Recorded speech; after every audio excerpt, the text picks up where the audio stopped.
Welcome everyone. This is a new video talking about newer coaches and kind of giving advice to them.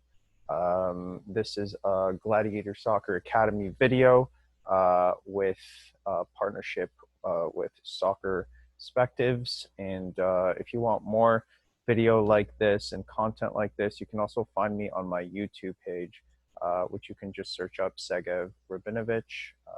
Spelled this way to get more YouTube content. So today we're going to look at something that I find very important and I think is really the key element into recreational coaches, coaches that are just starting out and are really looking to get a better understanding of what's going on in their sessions and just kind of a better kind of soccer overview in general. So what I want this video to focus on is detail. And in my opinion, the most important thing that we can do as coaches is become more detail oriented. And this video is going to go through why that's important and different ways that we can do that as coaches. So let's get started right away. And I'm going to go down here and talk about why detail is important. So if you look at the best teams in the world, and we're talking about the Manchester Cities, the Liverpools, or any really professional team, one of the biggest things that when you hear players talking about the coach and kind of what the coach has brought to the team is that every single player knows their role at all times.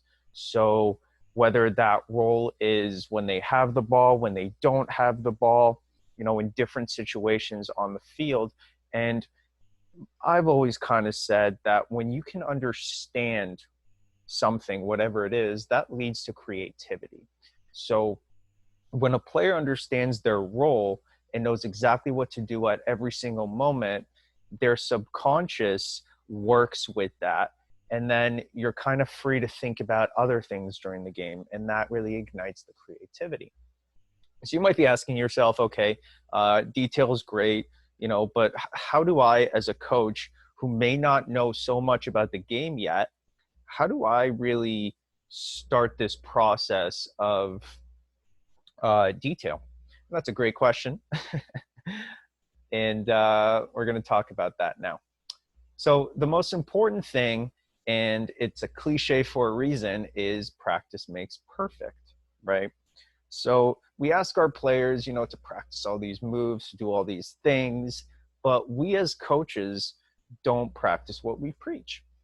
And the best example I can give of that is that when you run a session for the first time, it's pretty much the same as when the player performs the session for the first time. It's almost impossible on the first try for you to be perfect at it. And just like our players can't be perfect at something the first time, we can't be perfect coaching that activity for the first time. So one of the biggest and most important things that we can do as coaches to become more detail oriented is to just run the same practice more than once, more than 5 times, more than 10 times, more than 20 times. And people will say, well, the kids will get bored. You know, people will say, you know, then you become kind of a one-trick pony. And I would completely disagree with that, because if you look at an activity, which we're going to look at now, there is so much detail that you can go into in a creative environment that keeps the player interested. So let's just make sure here, and this is it. Okay, so we're going to go into a great game that I play with my players all the time. And I've done this game 100 times at least, to the point where I've reached mastery of it. So this game is called Stuck in the Mud, and we're going to go over to our coaching resource here. And I'm just going to shrink the screen a little bit, and hopefully that makes it bigger for you guys. I hope so. All right, so this is a game that's called Stuck in the Mud, and I'm going to walk you through it right now. So this is mainly, I use this for younger kids. I use this for, you know, up to even U12. But I've even used this for older kids, high school kids. This is just as a fun activity. And here's the way it works. So I'm going to be the coach, and I'm going to come in over here. Okay. And we're going to start naming these players as well, hopefully. So this will be the red player. So I will kind of tell everyone, I'll bring everyone in. So imagine that all the black players and the red players are in. I will give a penny to the red player, and I will tell him to hold it.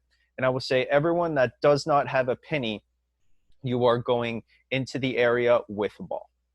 Good, so they'll do that. Maybe that'll take a couple of seconds. And then I'll say, well, we're playing stuck in the mud. So the player with the penny is the mud monster right over here.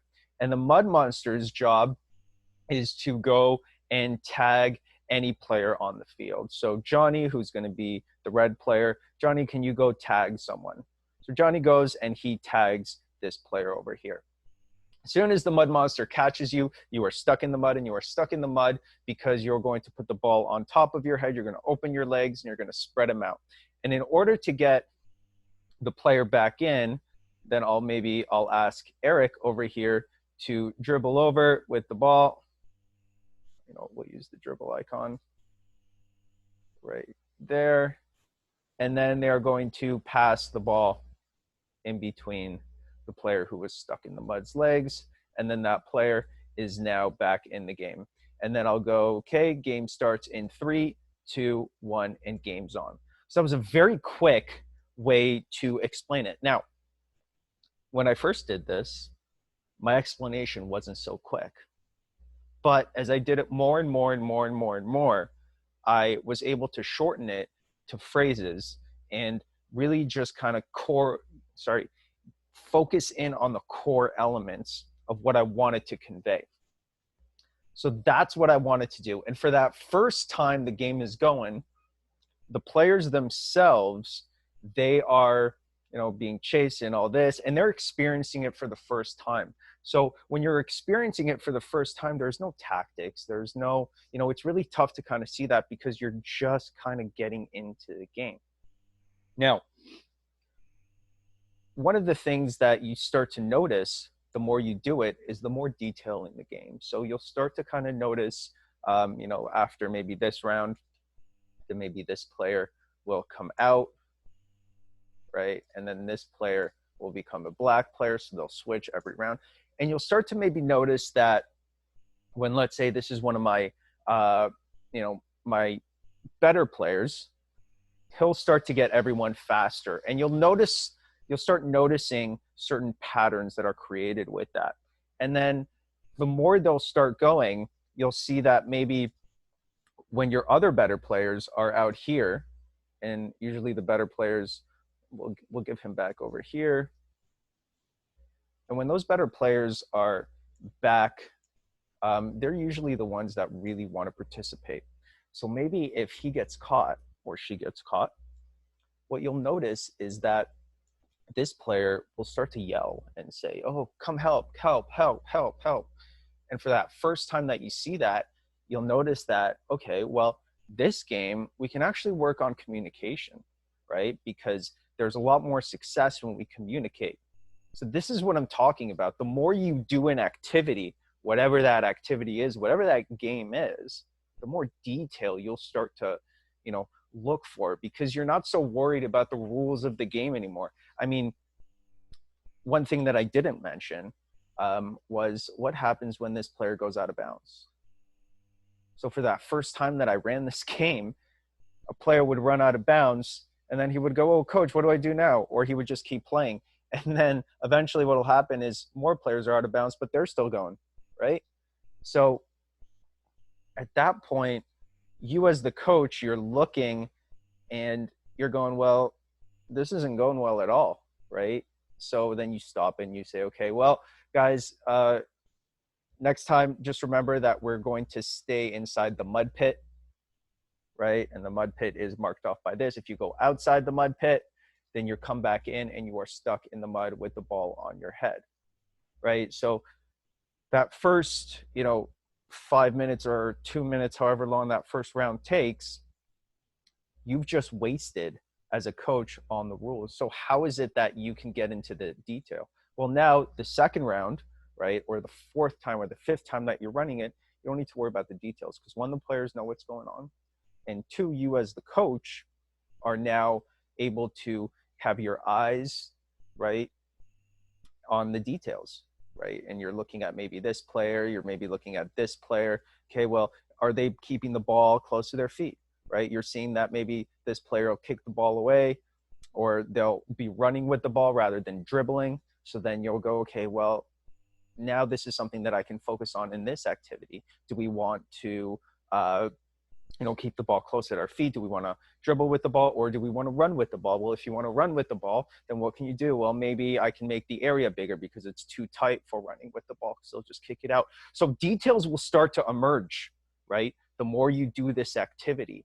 And that's what we're looking for with younger coaches, with newer coaches, is just get comfortable with one. And then once you get comfortable with it, then you'll jump to the other thing.